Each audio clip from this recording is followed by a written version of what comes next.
தமிழகத்தின் முதலமைச்சர் ஜோசப் விஜய் அவர்கள் 2 நாளில் பாரத பிரதமரை சந்திக்க உள்ளார். காரணம் என்னவென்றால், முதலமைச்சர் பதவி ஏற்ற பிறகு பொதுவாக முதலமைச்சர்கள் மத்திய பாரத பிரதமர் சந்திப்பார்கள், குடியரசுத் தலைவரை சந்திப்பார்கள், குடியரசு துணைத் தலைவர் சந்திப்பார்கள், உள்துறை அமைச்சர் சந்திப்பார்கள், நிதியமைச்சர் சந்தித்து அங்கு கொடுக்கக்கூடிய மாநிலத்தினுடைய வளர்ச்சி திட்டங்கள், மேலும் என்னென்ன செய்ய வேண்டும், மாநிலத்தினுடைய ஏற்கனவே வர வேண்டிய நிதிகள், ஏற்கனவே நடந்துகிட்டு இருக்கிற பல்வேறு மத்திய அரசுடைய திட்டப்பணிகள், இதெல்லாம் குறித்து மாநிலத்தினுடைய முதலமைச்சர், தலைமைச் செயலர்கள் எல்லாம் சேர்ந்து பாரத பிரதமர் துறை சார்ந்த மத்திய அமைச்சரை சந்தித்து பூச்செண்டு கொடுத்து பேசுவார்கள். அந்த பேசுகின்ற போது மாநிலத்தினுடைய எதிர்கால திட்டங்கள், கல்வித்துறை, பொதுவாக அந்த மும்மொழி கல்வி திட்டங்கள்லாம் பார்த்தீங்கன்னா அவங்க திட்டங்களை எப்படி கொண்டு செல்ல வேண்டும், எப்படி செயல்படுத்த வேண்டும், எதிர்காலத்தினுடைய தமிழகத்தினுடைய மக்களை வாழ்வாதாரத்தின் கட்டமைப்பை எப்படி செயல்படுத்த வேண்டும் என்று சொல்வார்கள். அந்த அடிப்படையில் தான் முதலமைச்சர் இன்னும் 2 நாளில் பிரதமரை சந்திக்க உள்ளார். அதற்கான அப்பாயின்மெண்ட், கட்டமைப்பு பணிகள்லாம் உயர் அதிகாரிகள் தற்போது டெல்லியிலே முகாமிட்டு உள்ளார்கள். ஆகவே இது தகவலை அடிப்படையாக உங்கள்கிட்ட சொல்றேன்.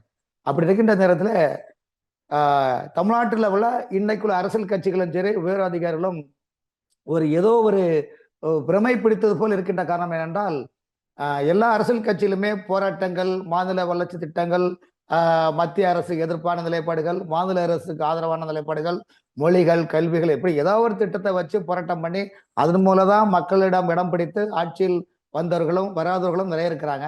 அந்த அடிப்படையில் பார்க்கும்போது விஜய் அவர்கள் குறுகிய காலகட்டத்தில் இன்னைக்கு ஒரு ஆட்சியை நல்ல வெற்றி நடைய போட்டு ஒரு நிலைப்பாடை சென்றுட்டு கொண்டு போயிட்டு அவர் ஒரு அதிசய பிறவின்னு கூட நம்ம சொல்ல முடியும். காரணம் என்ன, 1996ல அவர் மாண்புமிகு மாணவன் என்ற படத்துல ஹீரோவா வந்தாரு. மாண்புமிகு மாணவன் 1996. ஆனால் இப்ப என்னது, 2026, 2026ஆம் ஆண்டில் அவர் மாண்புமிகு முதல்வராகிவிட்டார்.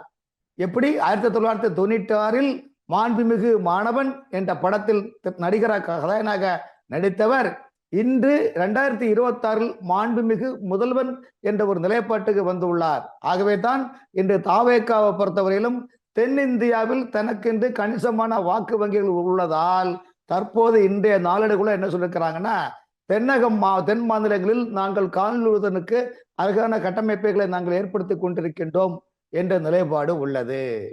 ஆனால் கடந்த 15 நாட்களாக தாவேக்கா அரசு, மத்திய அரசினுடைய நிலப்பாடுகள், செயல்பாடுகளை பார்த்து கொண்டு சைலண்டாக இருக்கிறாங்களே என்ன என்று தமிழ்நாட்டுடைய அரசியல் விமர்சகர்களும் செய்தியாளர்களுக்கும் ஒரு விதமான ஒரு நிலைப்பாடு, அச்சம் இருக்கின்றது. என்ன செய்ய போறாங்களோ, எது நடக்க போகின்றதோ, எதுவும் நடக்காது. விஜய் அவர்கள் ஆட்சியை தக்க வைத்து பக்குவமாக கொண்டு சென்று மக்களுக்கான நலத்திட்டங்களையும் மத்திய அரசுக்கு எதிரான போக்குகளை கடைபிடிக்காமல் இருந்தால் இந்த ஆட்சி 5 ஆண்டு காலம் தொடரும் என்பது குறிப்பிடத்தக்கது. ஆனால் அதே நேரத்தில் 2029ஆம் ஆண்டு நாடாளுமன்ற தேர்தல் ஒன்று வருகின்றது. அந்த நாடாளுமன்ற தேர்தலில் காங்கிரஸ் கட்சி என்ன நினைக்கிறது என்றால், எப்படியாவது விஜயை கைக்குள்ள போட்டால் நம்ம தேசிய அரசியல் செய்வதற்கும் அடுத்தபடியாக ஆட்சி அமைக்கிறதுக்கான ஒரு நிலைப்பாடு உருவாக்கலாம் என்று நினைக்கின்றது. ஆனால் அது எந்த விதத்தில் கைகூடும் என்று தெரியாது. காரணம் என்றால், காங்கிரஸ் கட்சியிலிருந்து திமுகவிலிருந்து காங்கிரஸ் கட்சி விலகிவிட்டது.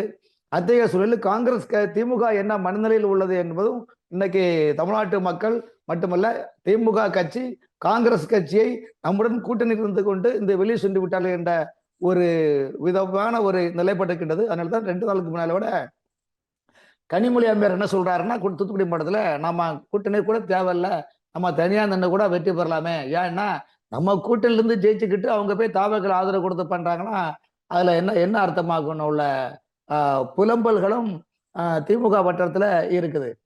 அதோட திமுக தலைவர் கூட என்ன சொல்றாருன்னா, மாவட்ட செயலர்களா மாட்டுவோம் என்னதுல. இப்போ உள்ள நிலைமையில தமிழ்நாட்டு மக்களுடைய மனநிலை எப்படின்னா, அடுத்த பஸ் யாரையும் போயிட்டே இருக்கணும், இல்ல ட்ரெயின்ல போயிட்டு இருக்கணும். இந்த நிலைப்பாடு மக்கள் மத்தியிலையும் இருந்தது. மக்கள் மத்தியில் இந்த அதிமுக மீது உள்ள நல்ல ஒப்பீனியன் கிடையாது, அது உடைந்த கண்ணாடி ஆகிவிட்டது என்று மக்களுடைய மனநிலை உள்ளது. திமுகவை பொறுத்தவரையிலும் இன்று அந்த உள்கட்சி பிரச்சனைகளை மையம் கொண்டு தோற்கடிப்பு, உள்கட்சிக்காரங்க எல்லாருமே தாவேக்கா ஓட்டு போட்டிருக்காங்க. ஆகவே இப்ப ஏதாவது ஆட்டத்தை கலைச்சிட்டோம்னா கட்சி உடைஞ்சு தாவேக்கா போயிருவாங்க நிலைப்பாடு தான் இருக்கின்றது. காரணம் என்றால், திமுகவில் பெரும்பாலும் ஊழல் அமைச்சர்கள் இருக்கின்றார்கள். அவர்கள் செய்யக்கூடிய அநியாயங்கள் சாதாரணமான விஷயங்களை, செய்த அட்டூழியங்கள் சாதாரண விஷயம் இல்லை. உளவுத்துறையும் சபரீசனுடைய பெண் நிறுவனத்தையும் ஒன்றாக இணைத்துதான் அவர்கள் கதகதையா விட்டு ரீலா விட்டு துர்கா ஸ்டாலின் அவர்களையும் முன்னாள் முதல்வர் மு க ஸ்டாலின் அவர்களையும் நம்ப வைத்து இன்றைக்கு தோல்வியின் விளிம்பில் உள்ளார்கள், தோல்வி கண்டு தழுவி உள்ளார்கள். 18ஆம் தேதி நேற்றைய முந்தைய தினம் 18ஆம் தேதி கேரளாவுடைய காங்கிரஸ் கட்சியுடைய சதீசன் அவர்கள் முதலமைச்சராக பதவியேற்றார். அந்த பதவியேற்புக்கு தமிழ்நாடு வந்து தாவேகா தலைவர் விஜய் போறது மாதிரி இருந்தது. அவர் ஏன் போகலைன்னா அதுல என்ன விஷயம்னா, அவர் போகாத காரணம் என்ன, 18 மே மாசம் 18ஆம் தேதி 2009 இலங்கையில முள்ளிவாய்க்கால் படுகொலை. அந்த முள்ளிவாய்க்கால் படுகொலை காங்கிரஸ் தமிழ்நாட்டில் திமுக ஆட்சியும் மத்தியிலே காங்கிரஸ் ஆட்சியும் சேர்ந்து கொண்டு இலங்கையில் 1.5 லட்சம் தமிழர்களை கொண்டு குவித்த அந்த நினைவு நாள் முள்ளிவாய்க்கால்.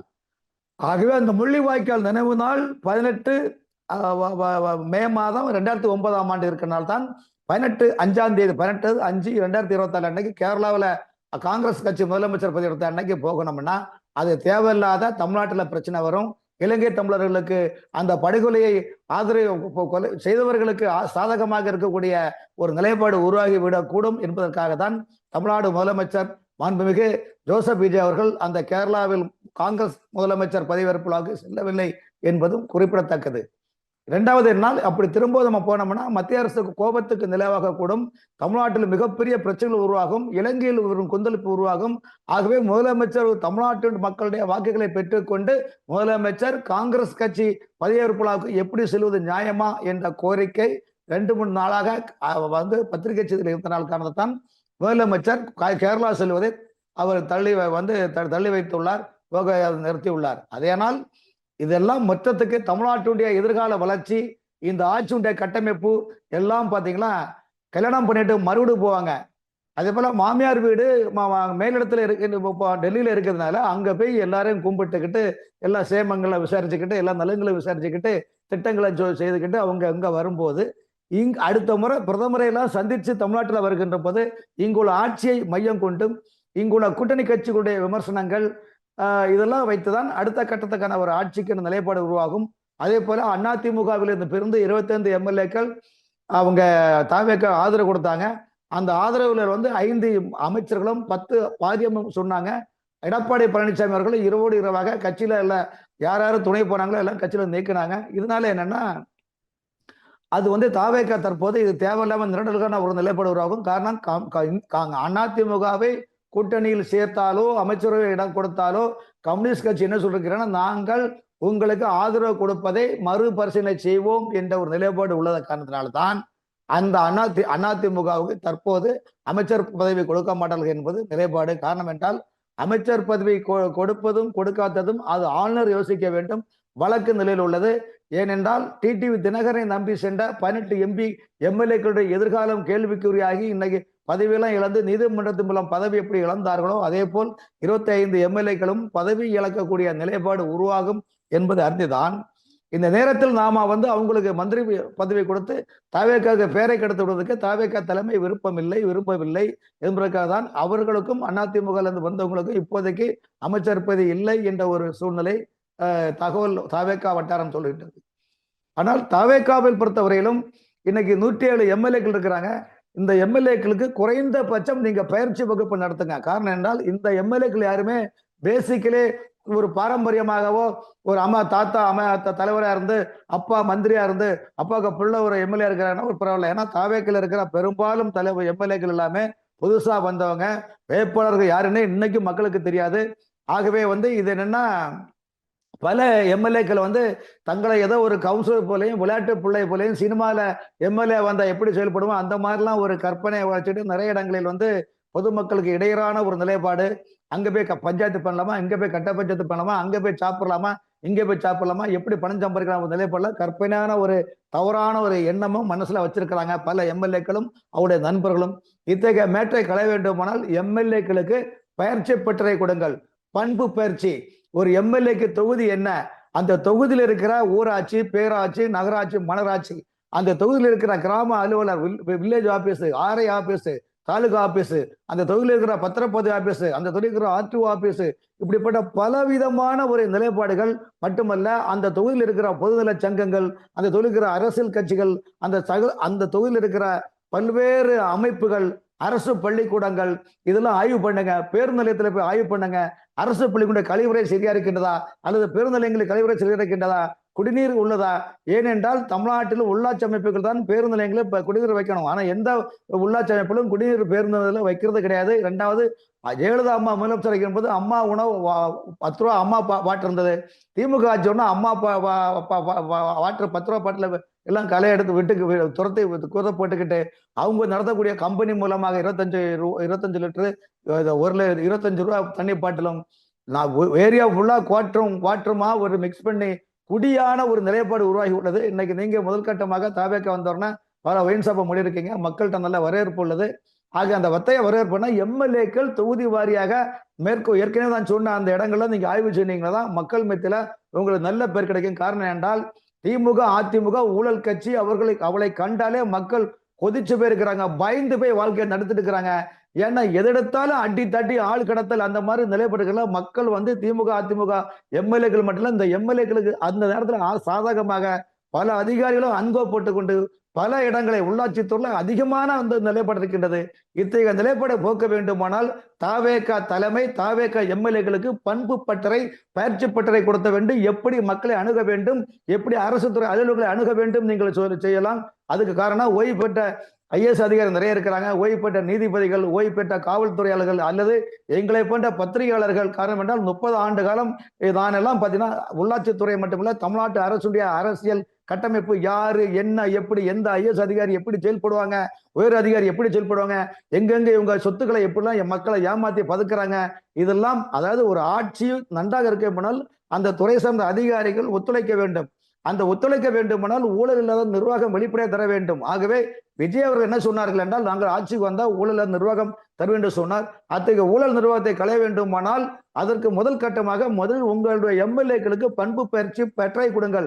அதுக்கு எங்களையும் போற ஆட்களை கூட்டுவோம், நாங்கள் அதுக்கான பயிற்சி கட்டமைப்பை கொடுப்போம். எப்படி அரசியல் எம்எல்ஏக்கள் எப்படி செயல்பட வேண்டும், மக்களை எப்படி நாட வேண்டும், மக்களுடைய எப்படி இன்முகமாக பேச வேண்டும் என்பது அடிப்படை கட்டமைப்பை உருவாக்க வேண்டும். அதே போல மக்களை தொகுதி மக்கள் வாரம் ஒரு வாட்டி மக்கள் சந்திக்கணும், மக்களுடைய மனுக்களை கொடுக்கணும், அந்த மனுக்களை வாங்கி துறை சார்ந்த இடத்துல கொடுக்கணும். அந்த மாதிரி உருவாக்குங்க. காரணம் என்றால் உதாரணத்துக்கு சென்னை மாநகராட்சி போன்ற சென்னை மாநகராட்சி, திருச்சி மாநகராட்சி, கோயம்புத்தூர் மாநகராட்சி, மதுரை மாநகராட்சி எல்லாம் பாத்தீங்கன்னா ஊழலிலே ஒளிச்சு போய் நிற்கிறாங்க. ஊழலை தவிர்த்து அவங்க எந்த நினைப்பும் இல்லாத ஒரு சூழ்நிலை இருக்கின்றது.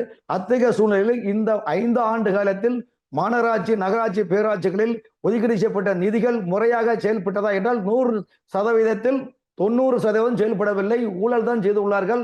குறிப்பாக சென்னை மாநகராட்சியில் பஸ் ரூட், பிஆர்ஆர் திட்டங்கள், மழைநீர் கால்வாய் திட்டங்கள், சிறப்பு செயலாக்க திட்டங்கள், பூங்கா திட்டங்கள், இந்த பூங்காக்களை பராமரிப்பு எல்லாமே பல மண்டல தலைவர்கள் போலி பினாமிகளை உருவாக்கி ஒரு அன்கோ போட்டு உள்ளார்கள். ஆகவே இதெல்லாம் தாவேக எம்எல்ஏக்களுக்கு தெரியாது. ஆகவே எம்எல்ஏக்கள் உஷாராக இல்லாவிட்டால் உங்களையே அவர்கள் முழுங்கிட்டு போயிடுவாங்க. அப்படியே பெருச்சாளிகள் தான் இருக்கின்றார்கள். அத்தகைய சூழ்நிலை வராமல் இருக்க எம்எல்ஏக்களுக்கு தாவேக எம்எல்ஏக்களுக்கு மேலிடம் பண்பு பயிற்சியை கொடுக்க வேண்டும்.